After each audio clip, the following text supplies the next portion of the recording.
દેવ જિલ્લા પંચાયત ખાતે આજે પ્રમુખ ઉપપ્રમુખની બિનહરીફ નિયુક્તિ. પ્રમુખ ઉપપ્રમુખ તરીકે વિધિવત કાર્યભાર સંભાળ્યો.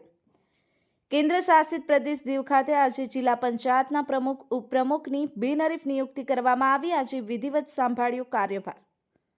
આજે બપોરે દીવ જિલ્લા પંચાયત ખાતે પ્રિસાઇડિંગ ઓફિસર શિવમ મિશ્રા દ્વારા તમામ કાર્યવાહી કર્યા બાદ પ્રમુખ ઉપપ્રમુખની નિયુક્તિ 2.5 વર્ષ માટે કરવામાં આવી, જેમાં પ્રમુખ તરીકે પહેલી ટર્મ મહિલા અનામત હતી, જેને લઈ આજે મહિલા પ્રતિનિધિને પ્રમુખ પદ સોંપવામાં આવ્યું અને ઉપપ્રમુખ તરીકે પુરુષ પ્રતિનિધિ બિનહરીફ ચૂંટાઈ આવ્યા હતા, જેમાં પ્રમુખ તરીકે રણજીતા કોટિયા અને ઉપપ્રમુખ તરીકે નાનજી બાબુને કાર્યભાર સોંપવામાં આવ્યો હતો.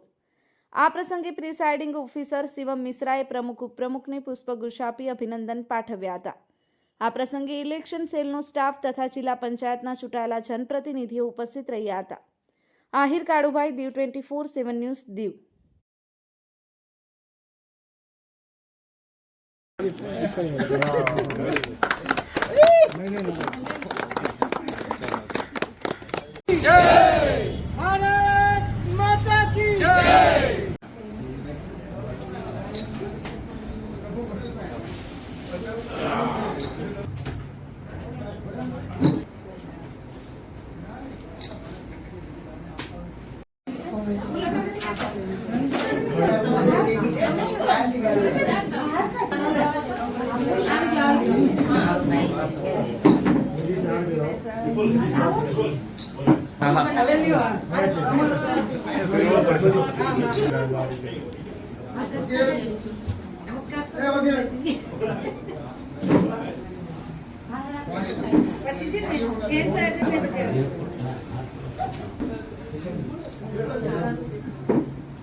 भारत माता की जय, वंदे मातरम, वंदे मातरम. बाकी से कोई भाई बंद मारा विपिन भाई जल्दी अच्छा फोटो मारिए.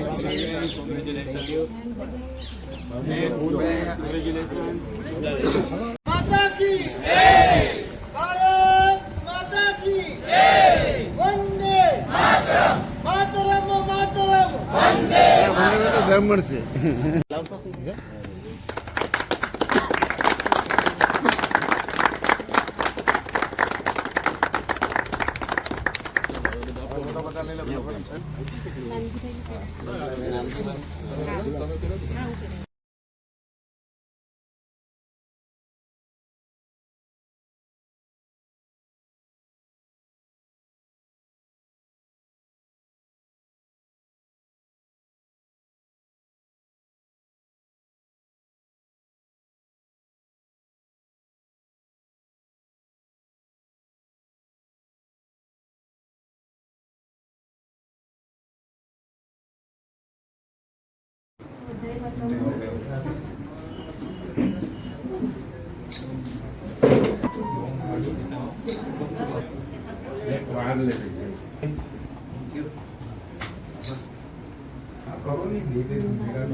क्या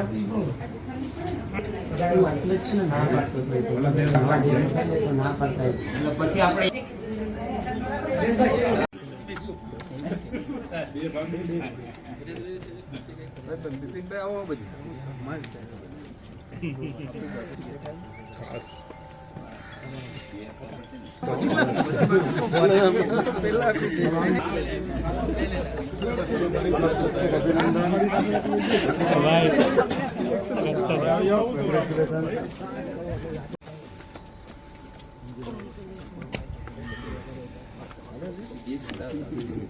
ગપ્પો ચાલે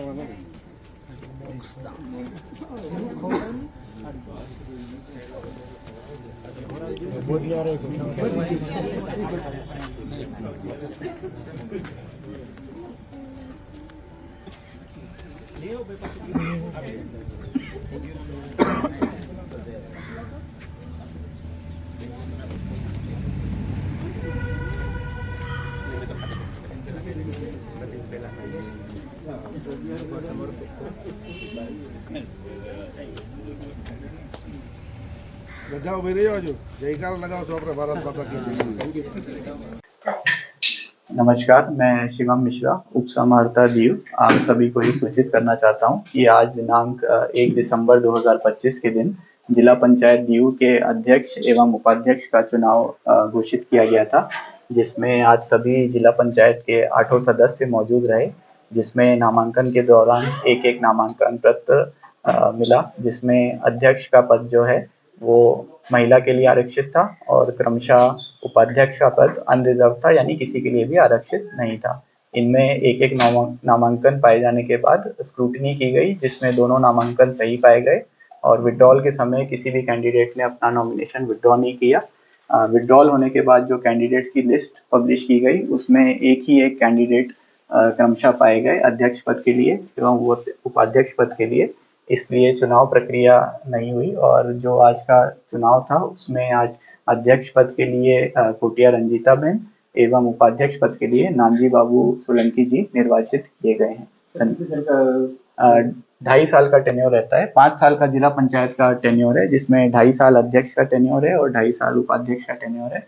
उसके बाद दोबारा 2.5 साल रिवॉल्व होगी। जो अभी महिला के लिए आरक्षित सीट है वो अनरिजर्व हो जाएगी और जो अनारक्षित सीट है वो महिला के लिए आरक्षित हो जाएगी। धन्यवाद। હું રંજીતા ધીરજ કોટિયા આજે મને દીવ જિલ્લા પંચાયતના પ્રમુખ બનાવવા બદલ હું આજે પ્રદેશના શ્રી દુષ્યંતભાઈ, શ્રી મહેશભાઈ, શ્રી જિગ્નેશભાઈ, શ્રીમતી અમૃતાબેન, શ્રી કીર્તિભાઈ, શ્રી મોહનભાઈનો આભાર વ્યક્ત કરું છું। હું નાનજી બાબુ સોલંકી આજે દીવ જિલ્લા પંચાયતની જે વરણી થઈ એમાં મને વાઇસ પ્રેસિડેન્ટ તરીકે મને નિમણૂક કરવામાં આવ્યો, એમાં બધા ભાજપ પરિવારના સર્વ આગેવાનોનો ખૂબ ખૂબ આભાર, ધન્યવાદ, આભાર। આજ રોજ દીવ જિલ્લા પંચાયત માટે પ્રમુખ અને ઉપપ્રમુખની ચૂંટણી હતી। એ ચૂંટણીમાં ભારતીય જનતા પાર્ટીના પ્રદેશના અમારા પ્રભારી શ્રી દુષ્યંતભાઈ પટેલ, અધ્યક્ષ શ્રી મહેશભાઈ આગરિયા, અમારા મહામંત્રી જિગ્નેશભાઈ અને સુનિલભાઈ એમના સાથે વિચારણા કર્યા બાદ અને એમના સંપૂર્ણ માર્ગદર્શન પછી દીવ જિલ્લા પંચાયતના ચૂંટણીના પ્રમુખ જે છે એમના એ માટે રંજીતાબેન અને આપણા ઉપપ્રમુખ માટે નાનજીભાઈની નામની પસંદગી કરવામાં આવી અને એ બદલ દાદરા નગર હવેલી દમણ દીવની ભારતીય જનતા પાર્ટી તરફથી એમને ખૂબ ખૂબ અભિનંદન પાઠવું છું।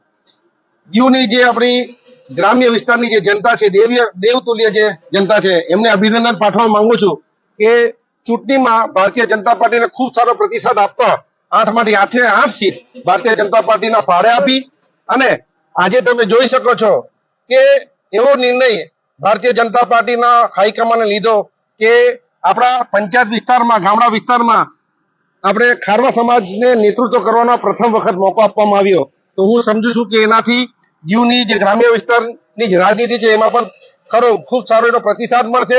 લોકોના જે અધૂરા પડેલા કામ છે એ કામ પણ આગળ વધારવામાં આવશે અને એની સાથે સાથે જરૂર કહીશ કે આપણા પ્રદેશમાં જે આપણે વિકાસ પુરુષ તરીકે જેને ઓળખીએ, દાદરા નગર હવેલી, દમણ અને દીવમાં જેને વિકાસના નામે આપણે આપણો પ્રદેશને એવા આયામ પર એટલી ઊંચાઈ પર લઈ ગયા એવા માનનીય પ્રશાસક દમણ, દીવ, દાદરા નગર હવેલી અને લક્ષદ્વીપના શ્રી પ્રફુલભાઈ પટેલના માર્ગદર્શનમાં જે અમારી જિલ્લા પંચાયતની જે ચૂંટાયેલી જે પાંખ છે એમાં પ્રમુખ રંજીતાબેન, ઉપપ્રમુખ નાનજીભાઈ અને જે દરેક સભ્ય છે એ ખભેથી ખભા મિલાવીને લોકોના કલ્યાણ માટે, પ્રગતિ માટે, ઉન્નતિ માટે સાથે ચાલશે અને જે વિકાસના કામો ચાલી રહ્યા છે એમાં વેગ આપશે।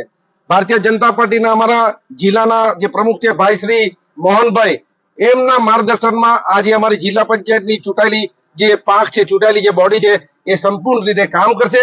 લોકોના જે સળગતા પ્રશ્ન છે એ પ્રશ્નને ઉકેલવાના પૂરા પ્રયાસ કરશે અને જ્યાં જરૂર પડે ત્યાં પ્રદેશનું પ્રશાસન છે અથવા તો કેન્દ્રમાં આપણી જે અમારી સરકાર છે શ્રી નરેન્દ્રભાઈ મોદીજીના નેતૃત્વમાં જે ચાલી રહી છે એમના સુધી પર જો કંઈ પણ વાત અથવા વિકાસલક્ષી કાર્ય લઈ જવાનું હોય તો અમારી જિલ્લા પંચાયતની બોડી, મ્યુનિસિપાલિટીની બોડી અને અમારી જે જિલ્લાની જે ભાજપની બોડી એક સક્ષમ છે. તો ફરીથી આપણા સર્વેના વતી દાદરા નગર હવેલી, દમણ દીવ ભાજપ તરફથી અહીંના લોકો વતી હું જે આજે ચૂંટાયા અમારા જે પ્રમુખ છે રંજીતાબેન, ઉપપ્રમુખ નાનજીભાઈ અને તમામ જિલ્લા પંચાયતમાં જે ચૂંટાયેલા જે સદસ્યો છે એમને ખૂબ ખૂબ અભિનંદન પાઠવું છું અને ભગવાનને પ્રાર્થના કરું છું કે એમને ભગવાન ખૂબ આશીર્વાદ આપે અને આપણો આ જે જિલ્લો છે એમાં સુખ શાંતિ સમૃદ્ધિ ભર્યું હંમેશા વાતાવરણ આપણે પ્રગતિના પંથ પર આગળ વધતા રહે એવા શુભ આશીર્વાદની સાથે આજથી જ એ લોકોનું કાર્યભાર એ લોકો સંભાળી અને લોક કલ્યાણ માટે હંમેશા સમર્પિત રહે. આભાર, ધન્યવાદ.